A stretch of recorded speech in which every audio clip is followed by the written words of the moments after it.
Assalamu alaikum wa rahmatullahi ta'ala barakatuh, dear viewers. Welcome to another episode of Iftar and Chill, where we talk about everything Ramadan and how we can make it a better experience. My name is Zohra, and joining me today is Khadija.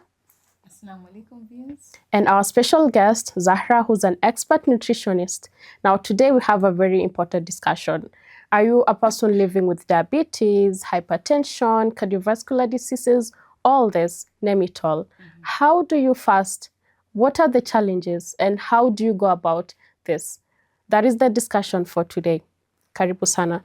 Zahra, thank you so much for honoring our invitation. Thank you for having me. Usually, something that many people struggle with is, oh, I have diabetes, I have cardiovascular diseases. How do I fast? What can I do? Maybe you've just been diagnosed this year and maybe this is your first Saum. How do we go about it? I think, first of all, maybe we familiarize ourselves with what these the lifestyle diseases, rather, what they are.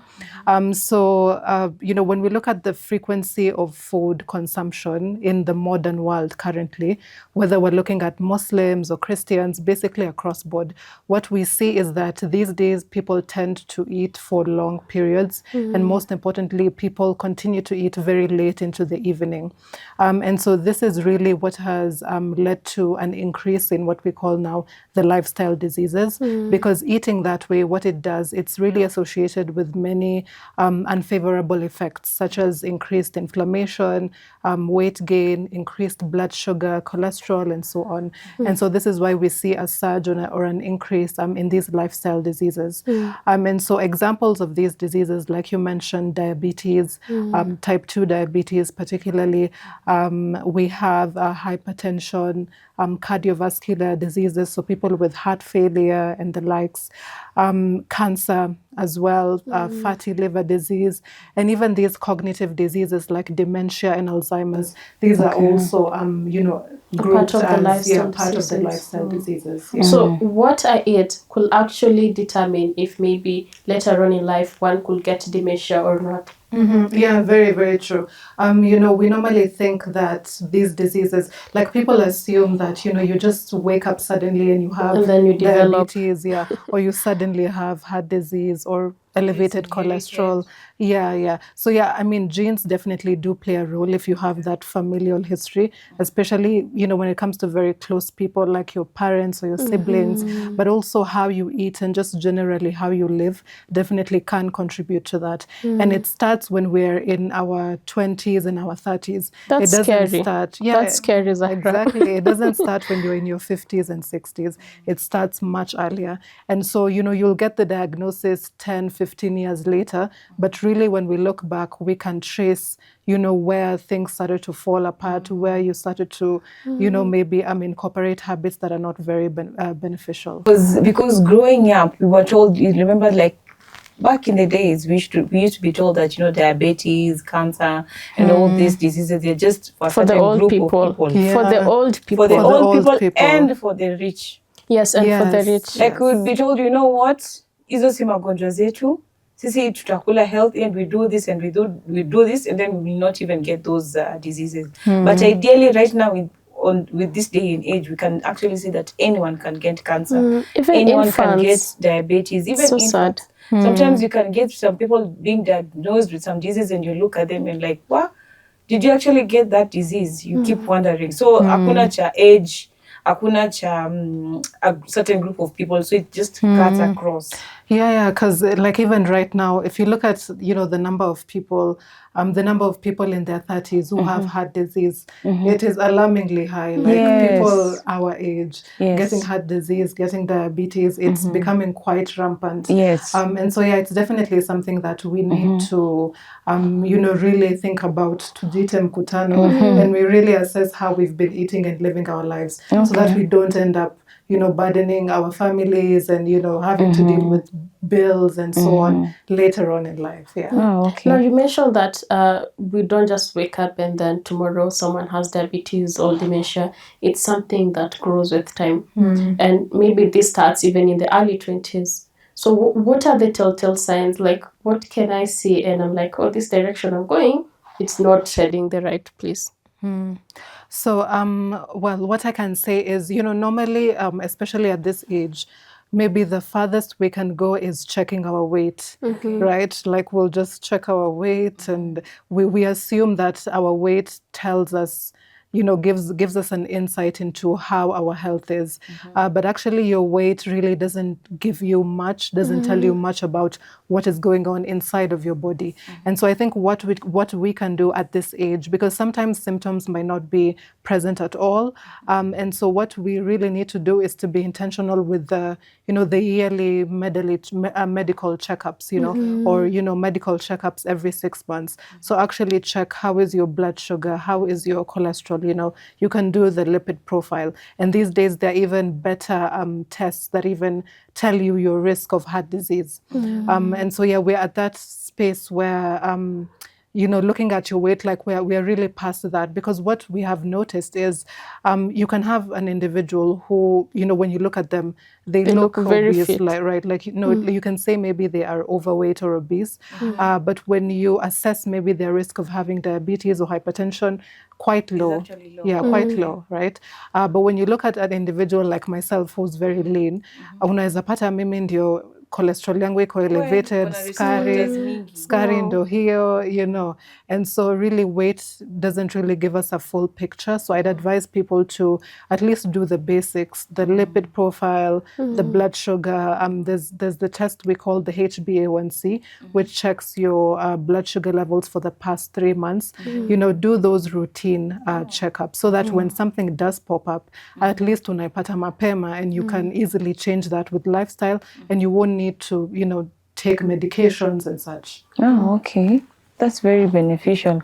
So viewers out there they should just go for a checkup. 6 months. 6 Try make it months. 6 months because I think sometimes we just get lazy, and especially kama umekuwa ukifanya workouts, you're like, I'm fit. I'm I not don't need to breathing go. heavily I don't like need to the go way for I checkup. used to. Yes. Wow, that's quite important. Now, speaking of lifestyle diseases now, for someone who's fasting, what are some of the challenges that maybe they could be having? Speak of maybe someone who has diabetes or someone who has cardiovascular disease. So definitely during the month of Ramadan, we all want to be able to fast. However, it's not, unfortunately, for a good percentage of the population, this is not possible. And so there are people who we categorize as, very high risk or high risk patients, meaning that if they fast, there might be, more negative effects than benefits, right? So for example, individuals with diabetes, whether type 1 or type 2, but who frequently experience something we call hypoglycemia. So this is where the glucose levels go very low. So glucose ikiwa 4 and below, that's basically a danger zone. So if you're someone living with type 1 or type 2, and typically people who have type 1 ndio huwa wana experience hiyo low sugar levels quite frequently. So if it's a common phenomenon, if you experience it almost every day, especially in the past 2 or 3 months, then it's advisable for you not to fast. Again, if you're someone with diabetes and you experience high blood sugar, or what we call hyperglycemia, again, it's advisable for you not to fast, because kuna zile the impact of too much sugar in your body. So it actually ends up damaging your eyes, damaging your kidneys. So that means that when you fast, you're basically speeding up the rate at which you'll develop even more complications. So again, for that group, if your sugars are normally 10 and above, for some people, skari hata ukipima, the machine isn't even able to give you a reading because it's extremely high. So if you're in that category, especially in the past 3 months, it's advisable not to fast. Also, people who have cancer, of course, on chemotherapy and radiotherapy. Definitely. Old people. So old people who are ill, they're old people who are quite weak, they can barely walk, have lost a significant amount of weight because of, whatever reason. And so, even if you're old and you're in that category, definitely you'd be doing more harm than good. If you chose to fast. In episode 1, we talked about pregnant women. So pregnant women also advisable not to fast as well. So generally I would say, and and also people who are on dialysis, chronic dialysis. Yes. Yeah, so these are people who have damaged kidneys and their damu lazima isafishwe at least twice every week. So again, also for that population or for that group, it's actually better for you not to fast. Yeah. Well, on that note, you've mentioned about this diabetes.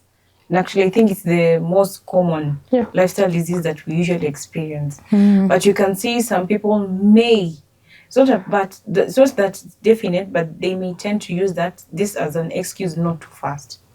Okay, but you see, we've mentioned also this disease actually cuts across through all ages. Yeah. Like for example, you're in your 20s or in your 30s. You are a person who goes to work, or you're a person who actually stays at home or just does barely, not much. Let's just say you don't do a lot of things during the day. So does this diabetes, does it go up when you are working or when you're just productive, ama you're into a lot of work? That also count, ama does it also spike? Ama ukikaa mtu mwenye uko nyumbani tu haufanye shughuli mingi, can you also fast regardless of you having this diabetes disease? Yeah, well, I mean, not everyone who has diabetes, is not allowed to fast. So usually what we advise is make sure that you are assessed by your doctor, your physician, or any other specialist. So definitely there are people who have diabetes who are low risk, meaning that their diabetes is well controlled, and they've been managing it with medication as well as lifestyle changes. So for that group of people, definitely you have that you have that go ahead to to actually fast. Yeah. Okay. Yeah. But key is to check with your doctor. Yeah. Yeah, I think a better person to tell you whether you're in a good position to fast or not. Yeah. No. And also, sorry, and also if you're someone with diabetes and you choose to fast, and let's say, because by the way, monitoring your glucose also just within the day while you're still fasting is also important, just to know where you are. So if at all ukipima sukari na upate iko below 4, so 3.9, 3.3, it's very advisable for you to break your fast immediately, because the chances of your sugars going down very quickly and you losing consciousness is quite high. So ukipata sukari iko below 4, then it's much better for you to break your fast. Yeah. And I mean, you shouldn't feel bad about yourself if you're not able to fast. It's just that your body can't. Yeah. Don't force it. Don't force it. Now we have this other case of ulcers or vidonda vya tumbo, and I think some of us tunajikuta kwa hii situation, nasema mimi na vidonda vya tumbo na siwezi kufunga. Where do we categorize this, and is it like a good reason for us not to fast?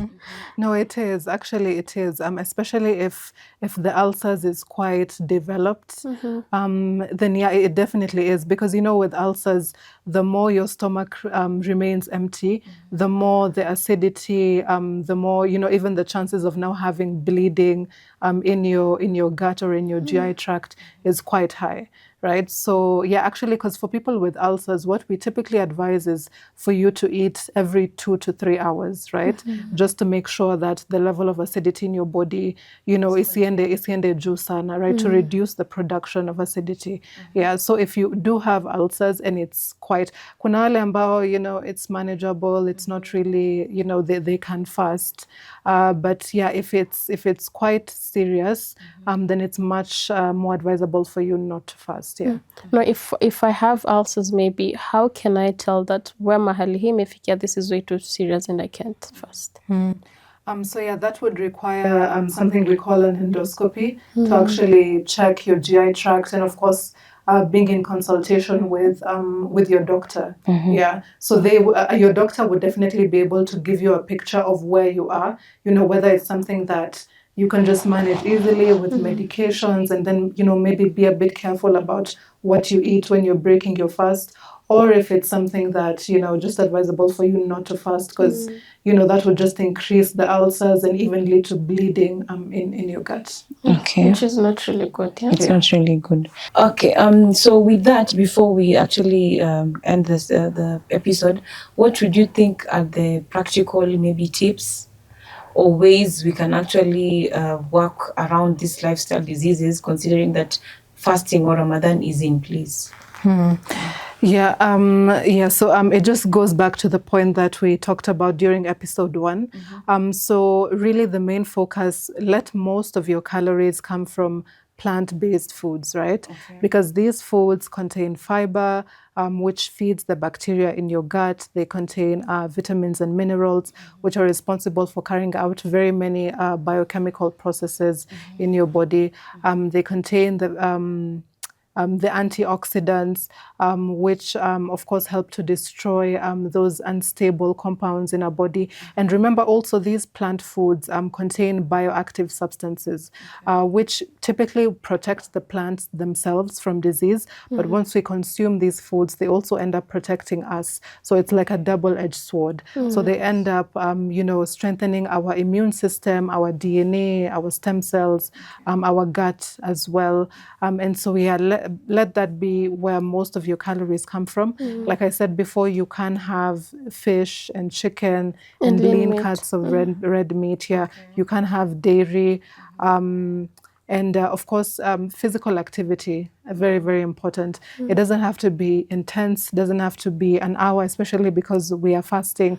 Just something 10, 15 minutes, low intensity, that's good enough. And then, of course, hydration is very, very important to make sure that you don't end up hydrated while you're in your fast. Wow. Yeah. That was quite insightful. Yeah, very much knowledgeable. Anyway, dear viewer, we are taking a short break. When we come back, we'll look at an ideal meal plan for someone who has a lifestyle disease. See you after the break. Assalamu alaikum wa rahmatullahi ta'ala barakat. Dear viewer, welcome back to the second segment of Iftar and Chill, where we're talking about fasting for persons living with lifestyle diseases. Now, Zahra, before we went on a break, we were discussing about those practical tips for someone living with a lifestyle disease. Now, in this episode, or rather in this segment, I would like us to look at an ideal meal plan. For instance, someone who has diabetes or someone who has cardiovascular. What should include in their plate? Yeah. What should be included in the plate? So definitely a lot of whole grains, whether it be brown rice or oats or whole wheat, legumes, so the beans, and there are very many varieties, lentils, green grams. They definitely do need lots of vegetables as well, spinach, kales, as well as zile traditional, the managu, terere, and all. Fruits and vegetables, fruits as well. Nuts and seeds are also a very good source of omega-3 as well. So whether it be walnuts or almonds or, hata njugu karanga. The groundnuts. Even Zile the za groundnut. maroon. Yeah, even that one, yeah, is quite okay, yes. Definitely because it's the season of Ramadan, and this is when many households are making the samosas and bhajias. This is something that they should be very, very cautious of. Yeah, so they can have, it should In be small amounts. in very, very small amounts, as well as the desserts and the cakes as well. If possible for you to avoid it altogether, that would be, much better for you. But if you must have it, like we said in episode 1, let it come at the end of your meal and let it be really a very small quantity. Yeah. So does this meal plan cut across whichever lifestyle diseases a person has? Yeah, actually it does. It does cut across. Of course, now depending on, whether it's a man or a woman, whether their goal is to gain weight or to lose weight, how physically active they are during the day, then definitely maybe the portions of carbs and protein would change a bit, but the principles really remain the same. Yeah. No, for someone maybe who has ulcers, you mentioned about having kales. And I think maybe for most people, they complain that kale doesn't work well for them. Other than that, maybe is there a substitute? Yeah. Kales, definitely. Kales, beans, typically people with ulcers are not able to tolerate such. So you can go for cabbage. You can explore with maybe vegetables like maybe cauliflower and broccoli, perhaps. You can try spinach. Yeah, spinach, definitely. Yeah, so, it's usually quite personalized because for one person, they can tolerate one thing, the other person can't. So it's really for you to identify, when you have a meal, to assess how your body feels after you have that meal, and then to try and figure out what is irritating me and what am I able to tolerate. And so, focus more on what you're able to tolerate. And then because, of course, you have the ulcers and all, avoiding also these spicy foods, fatty foods, food that are high in sugar, these are also very common irritants, yeah.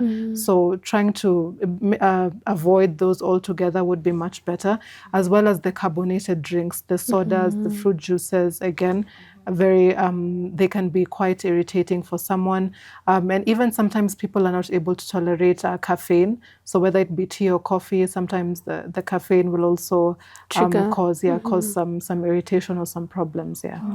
Interesting. Now you mentioned about the fruit juices. Maybe what could substitute that? Can they just take the raw fruits even?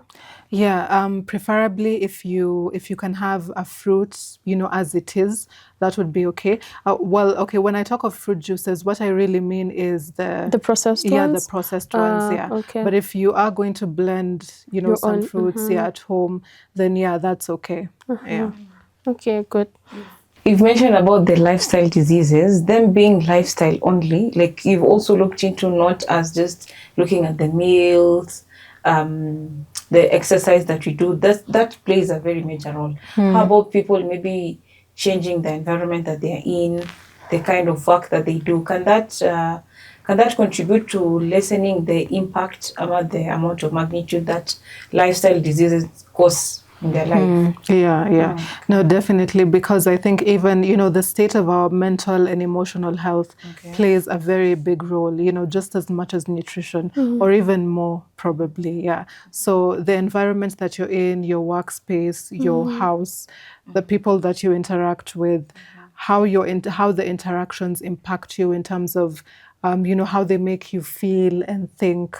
If they're more geared towards like the negative side, feeling down, feeling, having low self-esteem and such, then yeah, definitely part of, you trying to better your health is also you assessing, being in a conducive environment. being in a conducive environment, and really assessing your relationships and whether they are contributing to your happiness and your growth, or if they're actually quite, detrimental to your health. Because some of us could be eating very healthy foods. Yes, your doing meal all the is exercise balanced. and all You're that. hydrating, you're exercising, but you're not gaining weight. Yes. Exactly. Or you're not losing weight. Yeah, very true. Yeah, definitely. There are people who will tick off all the boxes when we assess them.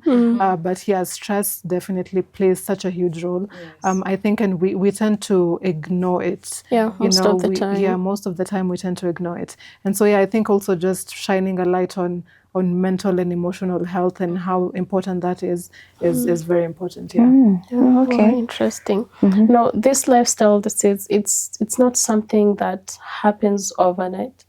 What are some of those things or tips that we can do to prevent having it? Yeah.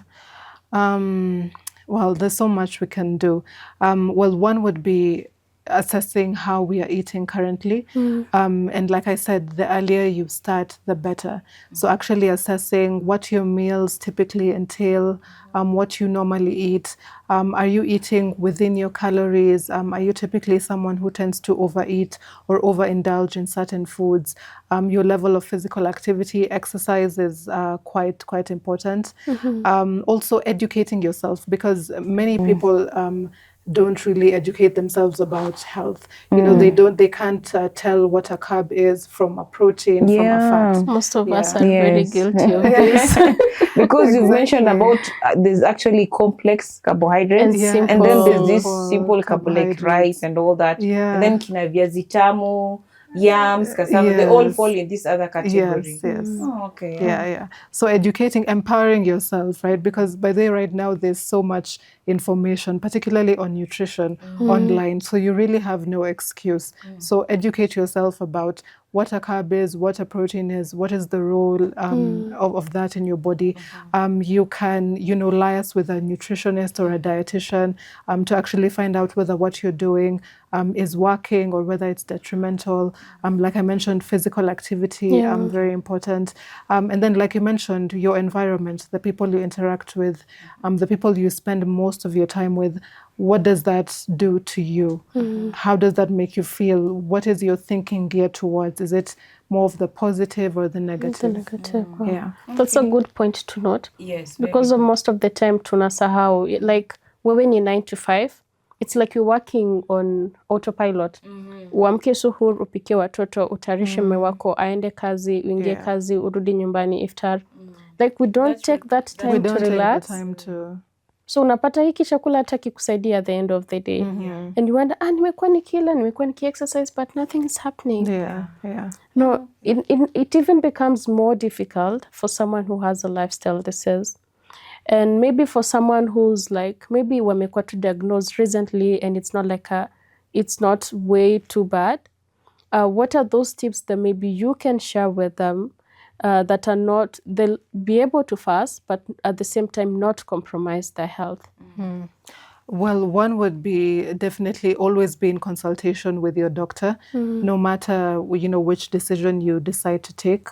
If your doctor does establish that you are able to fast, then you do have that leeway. I think everything we've discussed pretty much applies, in the sense of going for the plant-based foods. Really limit your intake of the sugary and the fatty foods and the salty foods. Making sure that you're taking your medications as well. If you are fasting, your doctor can change the dosage of your medication to fit the month, such that you can take it, maybe twice a day or once a day. And so, I think just being able just to focus on the basics. How active are you? Just focusing on the basics. That would be able to help. I'm really glad and happy that we've had this conversation, because I mean, all these people are in our families, but we don't have access to this information. And we end up not fasting. Well, maybe we can actually fast, or fasting, yet it is harmful to our health. And you also mentioned about these resources where we can learn all this about nutrition and what is good for our health. But that comes with a but. There's a lot of misinformation out here, because what will work for me will not work for you, and vice versa. How do I differentiate what is right and which is misinformation? I think when you're someone who is very new, and you don't really know much, then it's very easy for you to be misled by so much of the information online. And so I think one would be, there's so many food influencers on Instagram, on YouTube and such. So a good place to start would be actually scrutinizing the level of education of whoever is, whatever they're saying, whatever information they're giving. First of all, scrutinize, like, what is their profession? What have they actually studied? Are they actually qualified to talk about whatever it is that they're talking about? Or are they just selling whatever they want to sell? Or are they just selling their products that they're making? Because in most cases with the food influencers and such, that is really the case. They don't have a degree. They don't have any solid background to actually educate anyone. And in most cases, whatever they teach can be quite misleading. And unfortunately, it can even cost, some people their lives. Exactly. So scrutinize, someone's education. Also try to just learn on your own, because they're also very credible sources online as well. And then you can also try to maybe liaise with a nutritionist, so that you can actually have that one-on-one with a professional. I'm talking about that. You see, people are out here, they're very good and very vast with research and doing all this online learning and all that. Can we, it's not about substituting, but can we leverage on that as a way of diagnosing yourself or just gauging yourself where you are? The Google doctor. Putting in mind you can't maybe approach a doctor or consult a nutritionist on any of that because of your financial situations. So would you say that online research or online go-to will be something substitute to this one, or maybe just a good start? Well, that's really controversial. Yeah. Well, no, definitely Dr. Google cannot replace Okay. cannot replace the actual doctor, yeah. Because I mean, you can get really scary diagnosis if you decide to go that route of, just searching online, thinking about what could be the problem. So you actually do need, if it's the tests or to just be assessed by a doctor. Sometimes it can be something very simple that, just has a very simple solution. Like, decide kukaa nayo for a while and you just think, oh, I can do this on my own. Then later on you find inakuwa kitu serious, right? Yeah. So the hospitals and the doctors are there to help. There's definitely that, the financial aspect of it, yeah, which is quite tough, yeah. I mean, it is our health. It is. We say health is wealth. Yes. So you just need to invest in it at the end of the day. So let us just make the sacrifices. They're worth it at the end of the day. Yeah. And the earlier they're diagnosed, the better. Exactly. Imagine if you're able to go for at least this 6 months checkup. And you'll be surprised that there are actually other hospitals who are offering, I mean, during this Ramadan time, they're offering free that. So, medical checkup. yes, free medical Yeah, checkup. by the way, people should also take advantage of the free medical camps. checkups, Yeah, there's always something happening. You can go get your basic, the blood sugar, the cholesterol, those basic things. You can have them done. And so, yeah, definitely take advantage of those free medical camps. checks, yeah. They do help. Yes. That gives you like an idea of how your health is basically. And I mean, with this simple guide that Zahra has given, could be a start to your healthy journey. Yes. Yeah. That was quite insightful from Zahra. Thank you so much. I've learned so much from this. And I hope, dear viewer, as well, you have learned. And if you have any lifestyle diseases that she has mentioned, you can follow these simple guides that she has shared, or you can check with your doctor and they'll be able to advise you on the way forward. We understand the struggle is really difficult, but should you need any help, reach out to us on our social media platforms, Mahditv Kenya, across all the platforms, TikTok, YouTube, Instagram, and Facebook. And that is it from us. Stay healthy, keep hydrating, and we wish you a Ramadan Mubarak. Ma salam.